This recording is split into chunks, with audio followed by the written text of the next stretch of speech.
भगवान कहते तुम निर्धन हो तो भी मुझे स्वीकार है, शरीर से अपंग हो तो भी मुझे स्वीकार है। आ जाति विदुरस्य यादव पते, विदुर की कोई जाति नहीं थी। दासी पुत्र विदुर को परमात्मा सहजता से प्राप्त हो गए तो फिर हम सबको क्यों नहीं प्राप्त होंगे? विचार करिए।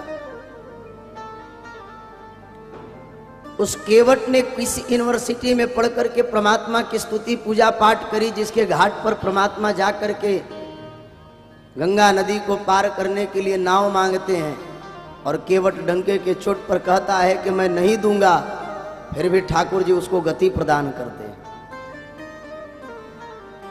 सदना कसाई का कोई प्रारब्ध कर्म ही होगा जो मांस के लोथड़े तौलते तौलते तौलते परमात्मा को अपने घर में पालकी पर झुलन झुलाने लगा। जब ऐसे प्रवृत्ति महापुरुषों को परमात्मा सहजता से प्राप्त हो गए तो फिर हम सबको क्यों नहीं मिलेंगे? कभी यह चिंतन करना चाहिए। इसलिए परमात्मा कहते हैं कि तुम संपदा के वैभव से हमें प्राप्त नहीं कर सकते हो। जो अखिलांड कोटि ब्रह्मांड नायक हो उसको हम कुछ दे करके चाहे कि वह हमारे घर का बंधुआ मजदूर बन जाए, वह नहीं बन सकता है। भगवान तो भाव के भूखे हैं।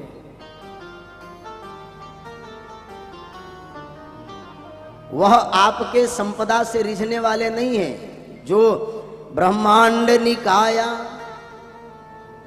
निर्मित माया रोम रोम प्रतिवेद कहे। ब्रह्मांड निकाय। अब हम उन्हें संसार के कुछ वस्तु देकर के प्रभावित करना चाहते हैं तो बताओ क्या ठाकुर जी प्रभावित होंगे? नहीं हो सकते। इसीलिए वो कहते हैं कि निर्मल मन जन सो मोहि पावा, निर्मल मन जन सो ही पावा, निर्मल मन जन सो मोहि पावा, निर्मल मन जन सो मोहि पावा, मोहि कपट छल छिद्र न भावा, मोहि कपट छल छिद्र न भावा, मोहि कपट छल। भगवान कहते हैं कि तुम मुझे संपदा से नहीं खरीद सकते हो, नहीं खरीद सकते हो। अच्छे परमात्मा और अगर प्रसन्न होंगे तो राबड़ी मलाई का भोग लगाएंगे। विचार करिए, क्या ठाकुर जी को यह पसंद है? लेकिन फिर भी हम भाव से देते हैं तो परमात्मा उसको स्वीकार करते हैं। लेकिन परमात्मा कहते कि मुझे कैसे लोग पसंद हैं, तब वह कहते निर्मल मन जन सो मोहि पावा। मन की निर्मलता होनी चाहिए। मानव जीवन में ये मन बहुत गंदा है। संसार में हम तन की स्वच्छता बड़ी करते हैं। साबुन शैम्पू अच्छे अच्छे कंपनी का लगा करके सुंदर बाह्य स्वच्छता की जितनी संसाधने हैं हम उसका सदुपयोग करते हैं।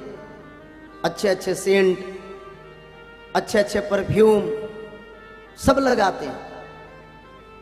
हजारों हजार रुपया के महाराज सामान हमारे घरों में पड़े होंगे, लेकिन कभी विचार किए कि इस मन को स्वच्छ करने का कोई संसाधन हम इकट्ठा किए हों? दो चार 5 मिनट के लिए भगवान का नाम स्मरण कर लेते हैं, बस दिन भर का पाप कट जाए। अरे राम, विचार करो। हमारी पाप की प्रबलता इतनी है कि हमारी पुण्य की अवशेष कम हो जाते हैं। इसीलिए बंधुओं, ये भगवान की कथा सचमुच देखा जाए तो हमें हमारे अंतःकरण के मन की स्वच्छता के लिए है। इसीलिए भगवान को जानो, बिनु जान ही नहीं होई प्रतीति, बिनु प्रतीति होई नहीं प्रीति, प्रीति बिना नहीं भगति दृढ़ाई। श्री कागभूषुंडी जी महाराज गरुण जी पक्षीराज गरुण को समझाते हुए कहते परमात्मा को जानो।